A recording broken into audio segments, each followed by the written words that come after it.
So what you're saying is, thanks to power creep, these cards that were designed to be crazy NPC tier cards are now normal. Yeah, that is absolutely part of the takeaway. That I don't think most of these are unfair or broken in standard at all. So this Reddit post popped up. The Death Knight class might be added to the game soon. As you probably have heard, there's a lot of speculation that Death Knight is coming in the 3rd expansion of the year. There's been like graphics in the game showcasing Death Knight location card frames. There's been famed leakers saying Death Knights are coming. Just a lot of speculation Death Knights are coming. Not confirmed, but might be added is definitely where people are leaning. So this poster asked which of the original Death Knight cards could realistically be part of the game without needing a nerf. And these are the Death Knight cards that, as you'll recall, were a part of cards like the Lich King. He would give you one of these at the end of your turn. Arfis would give you one when he died. And of course, in things like duels, these show up for various effects that give you Death Knight cards. So I wanted to actually take a look at this and see which of these could exist as they currently are, and which would need balance changes in order to be real Hearthstone cards. I also took a look at the Lich King boss cards as well. I want to give a little teaser here. So kicking it off, Frostmourne. I think Frostmourne's garbage in standard format. I'll say it. A lot of these cards are going to be worse, because, you know, the Death Knight cards were very powerful bonus cards. They're not things that are in your deck, so they could be a little stronger. I think Frostmourne's bad. I don't think Frostmourne would hold up in regular Hearthstone these days. 7 mana is too big of a commitment. It takes 3 turns to get the Death Rattle effect, so that's a really, really big delay. So for this one, I made Frostmourne 5 mana, and I made it 2 durability so that you could get the minions faster. So you could play this more in the mid-game, use it to clear some mid-game minions. If you wanted to go face, you know, you can. It can be an Arcanite Reaper. Frostmourne is one of the most, if not the most, iconic weapons in all of World of Warcraft lore. So making Frostmourne good feels like an important thing to do. I don't think it'd be that amazing. I think it'd just be solid. And by the way, I very specifically made it an epic, not a legendary, because all of the other named famous Warcraft weapons in Hearthstone are epics. Things like Doomhammer and Gorehowl, they're not legendaries, even though they're like iconic named cards, much like normal legendaries. And we've had some legendary weapons that do fit that mold, but the most classic ones and the most famous weapons of all are epics. So I just kind of followed the trend there to make Frostmourne an epic so that you could still run 2 of these in your deck. So some of you are recommending changes that are like freeze the board or do immune stuff. For the spirit of these cards, I tried to keep as much of the effect or design of the card intact as possible. I didn't want to just totally make up a new card. All cool ideas. I don't mind you guys sharing your thoughts or what cool designs could exist. That's great. A+, do that please. But just to give you some insights into why I specifically kept these pretty close to their original as much as possible. Speaking of which, Doom Pact, I don't think you need to change Doom Pact. I think this is absolutely balanced for standard format at 5 mana. I think this card could exist as is and would be okay. We have plenty of these bigger board clear cards in the 5 to 6 mana range. And this one has a very distinct downside in that you're destroying part of your own deck. So it's like a brawl that always works. And, you know, you sacrifice some cards for it. I think that is absolutely fine. Next up, Army of the Dead. I made a small change here. Originally, this was 6 mana, remove the top 5 cards. I changed it to top 3 cards. And the reason for that is because with Army of the Dead, I think you could actually build around this one really successfully. When you got Army of the Dead randomly, your deck wasn't really built to take advantage of it. So you'd have spells, weapons, other things getting destroyed. But if you're running this in your deck, if you can actually control this variable and you only ran minions and you ran a bunch of big minions in particular, this could actually be a really, really powerful effect, summoning 3 like 10 drops into play. I thought 5 felt a little too risky in a standard format there. I think the power spikes could just be too ridiculous when built towards. All right, moving on. Death and Decay, I thought felt better at 4 mana. 3 mana just feels too efficient. It's a really powerful clear. It's both an AoE clear and face damage. At 4 mana, it's actually still distinctly better than a lot of other cards. Things like Hellfire, for instance. This is pretty much just a better Hellfire because it's non-symmetrical. It doesn't hurt you, but it hurts the enemy.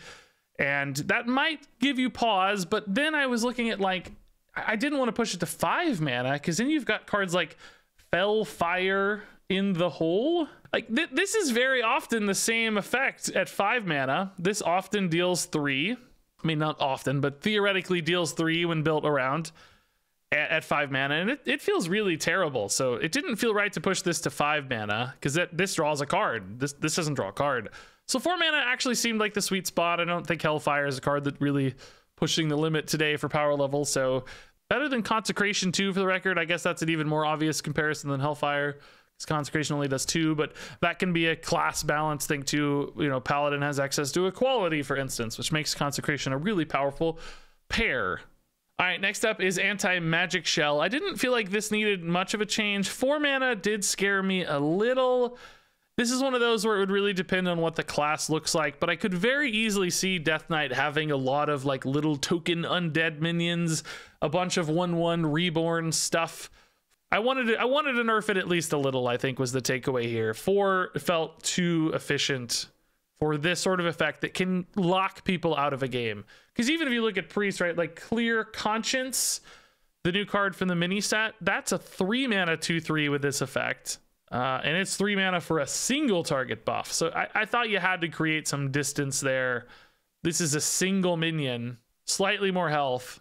So 4 just feels too close to this. So 5 feels like a good spot. So next up, Obliterate. No change. I don't think this needs a change. I think it's actually completely fine. It's efficient single target removal with downside because you're taking damage. Now, you know, Death Knight, that might be an upside. They might have a lot of healing to overcome that. But we have a lot of 2 mana removal in Hearthstone that's very efficient, cheap removal. Sometimes it has downsides attached or conditions attached. There's a lot of risk inherent to this, so I think it's completely fine. Agreed, this card is fine.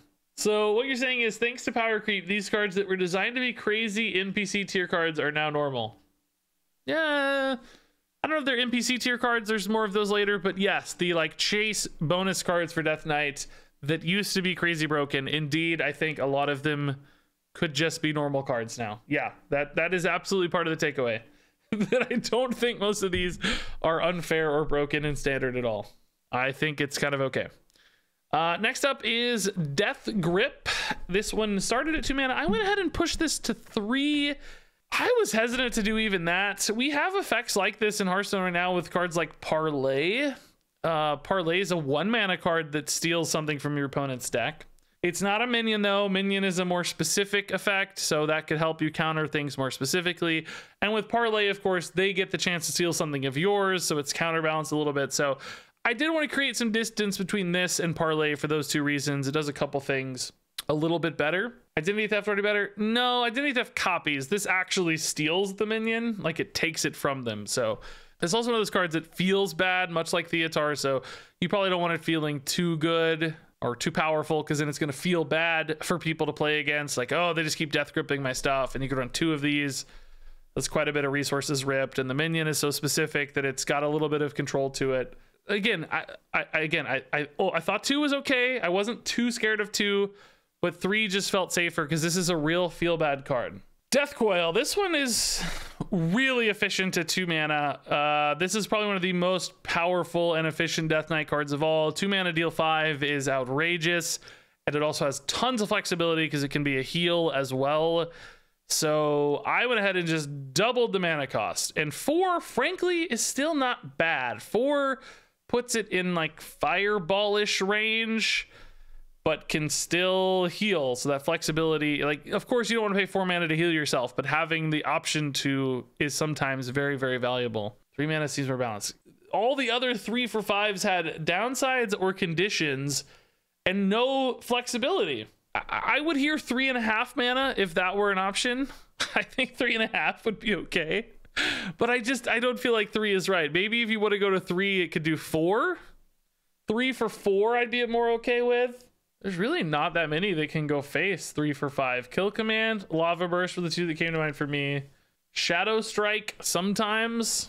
These are 3 mana deal 5 damage cards. Honestly, maybe 3 mana is okay. It's one of those things where you're pushing the class, like you want the new class to succeed. You know, if we're going for like Demon Hunter power levels when Demon Hunter is released, it would definitely be 3 mana. It would definitely be 3 mana in Demon Hunter, right? So if it's the same power level and we're even 2 years beyond that, yeah, maybe 3 mana. I feel like 4 is safer, but I actually think you guys are right. I'm actually convinced. I might be overvaluing the flexibility because restore 5 health is honestly not that. You're never gonna use that, right? You're never actually gonna use it to heal. Almost never. I mean, when 1 out of 10 times. So why value the flexibility that much? And then if you're not valuing the flexibility, it needs to be 3 mana probably, because 4 for 5 is not exactly holding up. Okay, I'm actually convinced. So these next ones are shifting gears a little bit. You may not be as familiar with these cards, and I wasn't either. I had to look these up, but these are the cards that the Lich King uses against you in his encounters in the adventure. So these are like the class specific counters and mechanics that you had to play around a little bit. I guess with Priest specifically, you didn't really have to play around much, but here's an example as well. Gained 100 armor, for instance. So I wanted to try my best to re-envision these if they were real Hearthstone cards, because these are one of the few examples we have of Death Knight cards in Hearthstone. So could you turn these like absolutely crazy bonkers effects into real Hearthstone cards and still maintain the spirit of the card at least a little bit to capture perhaps the flavor or the style of play that might be encouraged in a Death Knight class? That was the attempt, but it was pretty tough, as you'll see. But I wanted to go through these as well, just in case. This is Shut Up Priest. This was the Death Knight card he played so that you couldn't emote. Super fun abilities, I remember, and I don't remember most of these.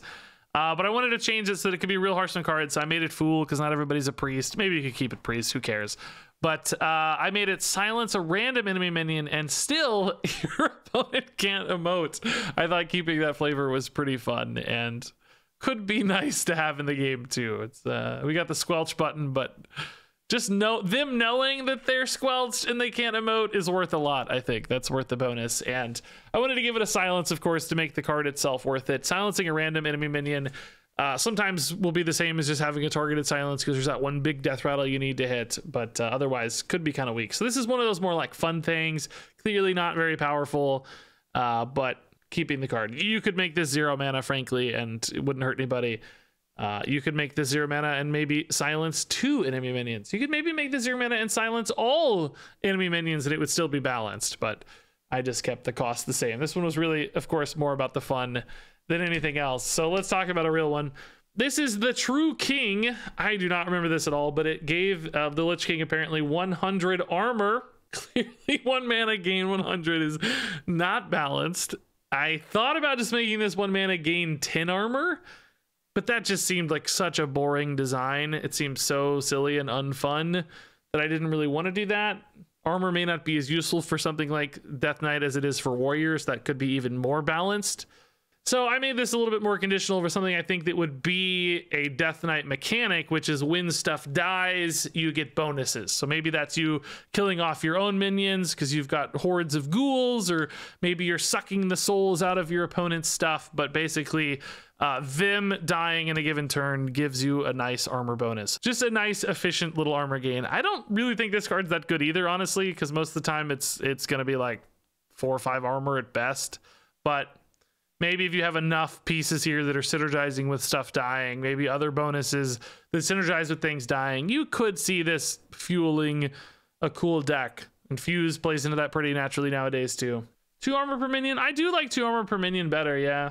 So it scales a lot. Is that ever an issue if you clear like a full board, or killing off 5-6 minions still only 10-12 armor? I don't think that's crazy necessarily. It depends on how much stuff they're killing off.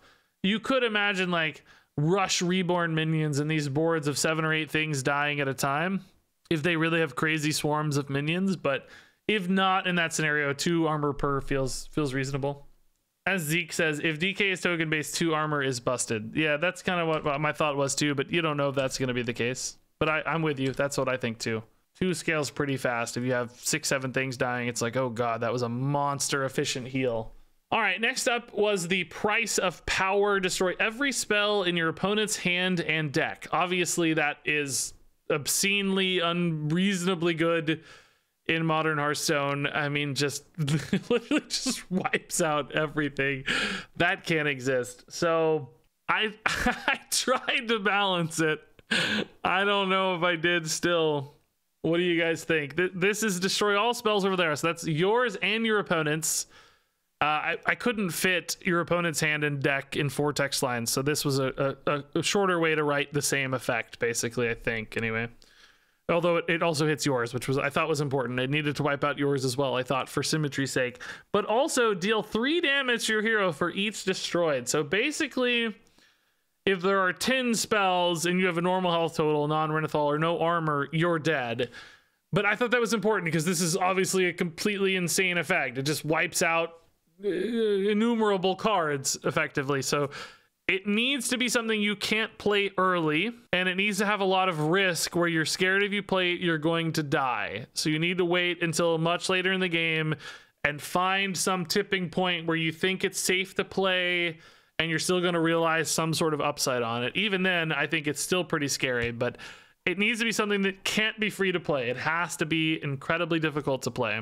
Ultimately, I don't think a card like this should exist, right? This just doesn't make sense, but the task laid out before me was to redesign these cards and maintain as much of the effect as I could. So I tackled that task, but if it were up to me, just delete this. Like, I don't think this makes any sense. Yeah, I don't know if there's any way to save this, but this was the only thing that made sense. Somebody says 2 damage way better. I actually started it 2, but it felt like it was too easy. I didn't really go so far as to look at like most Hearthstone decks these days, but they don't run that many spells. There's a lot of minions in current Hearthstone being played. Because Infuse is so important that right now, at least, honestly, you could play this against some decks and not die at all. Then again, of course, it's not as useful because you haven't killed as many cards or taken away as many valuable things. But it's just impossible to design this. I don't think it should work at all. So anyway, next up, I didn't know where to go with this one either, but I knew it couldn't do face damage. I think Soul Reaper was deal 2 damage for each duplicate in the opponent's deck, and I made it way more expensive because all these are 1 mana. That's obviously too cheap. And I made it only hit minions, so I made it basically into a board clear. Because if you deal face damage with a card like this, that's just too risky. You can't have, 10 duplicates in deck. Certainly not at 2 damage. Even at 1 damage, though, 5 mana deal 10 is probably just too much of an issue. That's crazy damage. And there are a lot of duplicates generally in Hearthstone decks. I mean, depending on when you play this, of course, they'll have already drawn a large batch of their duplicates, so it loses its effect and strength over time in a given game because each card they draw removes a duplicate. But I don't know. My thought was, if this is often dealing like 5, 6, 7 damage, then it's a pretty efficient mid-game board clear. I think 5 to 7 is a range that's pretty reasonable to expect by turn 5, and then it kind of gets worse over time. So it's a super flame strike effect or something, and maybe you could make it 4 mana in that case since it's just a board clear, but it seemed like a 4 mana deal 5 or 6 was pretty dang good. This is one that would, you'd probably need some play experience to really tune in on these numbers, and it might change a little bit based on metas, and some of you are saying it could be cheaper. Yeah, I thought about 4 a lot. Anyway, I thought it was cool. Duplicate-based checks are neat, and it could have like a Reno counterbalance if Reno decks came back. Next up, this one, this one's tough. I really couldn't figure out a great way to do this other than the way I did. This is the True Lich. This set your health to 1 for the Lich King fight. I don't know which class that was. Does anybody know? I don't remember these at all. It's been too long.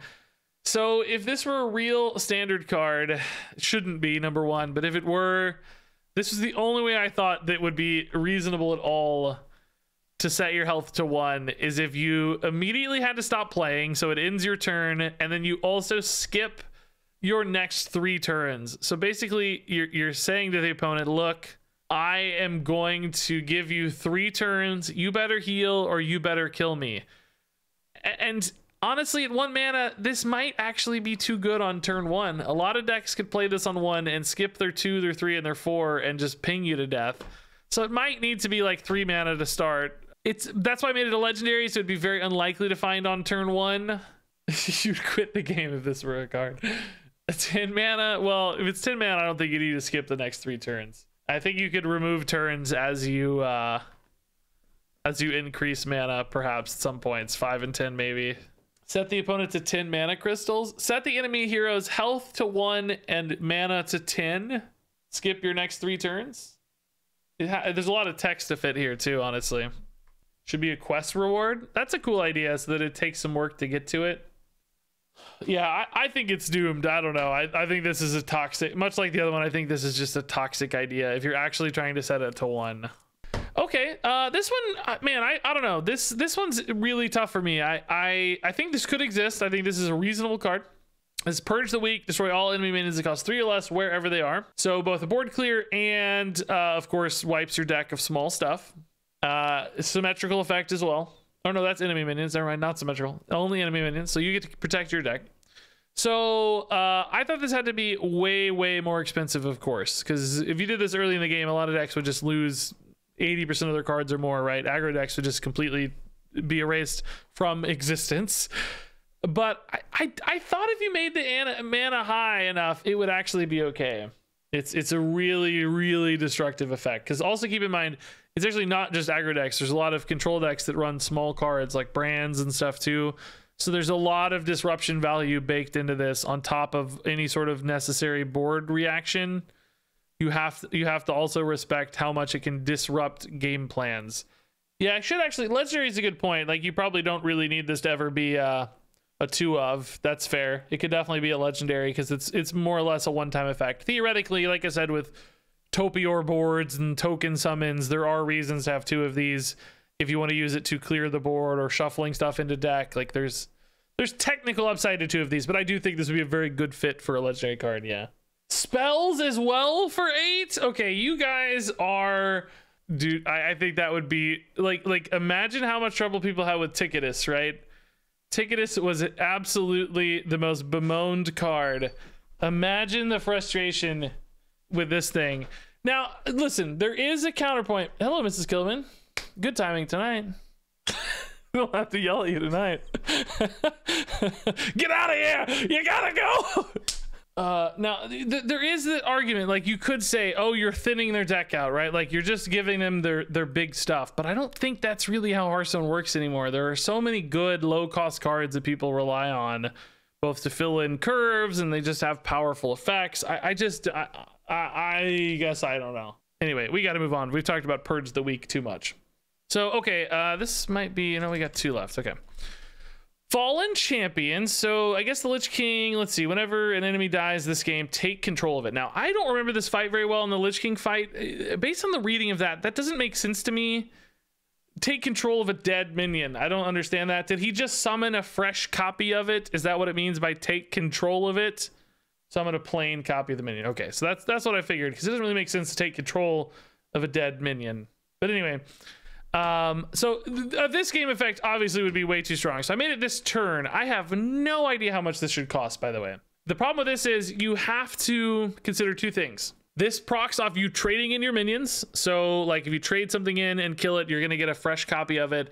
Also, of course, procs off any removal spells. So this is basically setting up for kind of a swing. In maybe 6 mana is too much. This actually sounds a lot like Headmaster Kel'Thuzad was kind of a similar card, but Kel'Thuzad demanded a single spell and Kel'Thuzad demanded a spell, whereas this can work with any sort of minion death, unlike Kel'Thuzad. So like minions that are on board already and take a trade can activate this, spells can activate this, like I think you could lower this a little. I think 5 would be okay, that Kel'Thuzad range.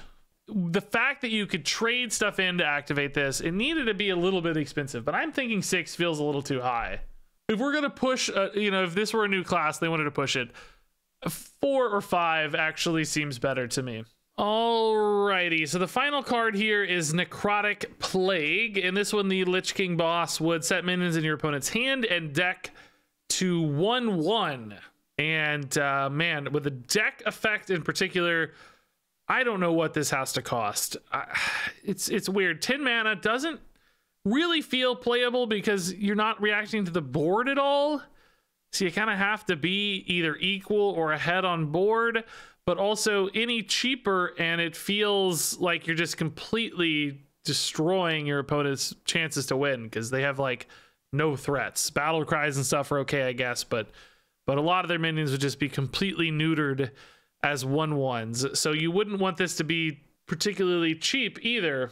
Some of you were saying hand and board instead of hand and deck, which I think that feels better. Both makes it faster to play and feels like a tempo reaction card as opposed to just this purely deck and hand play. That makes more sense in modern Hearthstone. So if it were board in hand, what would it need to cost? I feel like even just turning the board into 1/1s, I'd want to spend 5 mana on because that's more or less a board clear in a lot of ways, or not exactly. I think 4 mana to set the board to 1/1s would be. So you guys are saying this: set minions in your opponent's hand and board to 1/1. You think more than 7 still? You guys are saying this: hand and board to 1/1. Is 7 mana the right number? I don't know, man. The hand debuff's pretty nuts. That's saying like I'm saying about 3 mana for the hand debuff. Some of you are saying seems fine. Yes. I feel like killing 3 or 4 cards is a pretty valuable effect. Somebody saying kills Sire. No, Sire would be okay. Battle Cry would still work. I do not think hand and deck makes sense though. I just don't think you can have hand and deck. Deck just shuts down everything. Completely neuters their entire game plan. Okay, so yeah, that wrapped it up, guys. Those are all the cards we had. Mostly for these boss cards, right? Most of these just can't really exist. Clearly, they're insane, hyper power leveled cards. You know, trying to translate them to standard is sort of silly. But it's a fun exercise, right? It's fun to explore the limits of what might be possible. And if nothing else, take a look at the themes that could exist to fit Death Knights. We've got armor gain. We've got spell and magic disruption, right? We've got soul reaping and minion deaths. We've got... just pretend this doesn't exist. You know, we've got getting rid of tiny guys. We've got making things tiny. You know, you can see all the effects in action here. I think these cards are more realistically possible for Death Knight, although I ultimately think Blizzard will probably just print new cards. I don't really think we're going to see these Death Knight cards tweaked and added in, but I don't know. And that's only if Death Knight's a thing in the first place. We don't even know if Death Knight's actually happening. We're just speculating. So all in all, I thought this was still fun to take a look. I hope you guys enjoyed this one.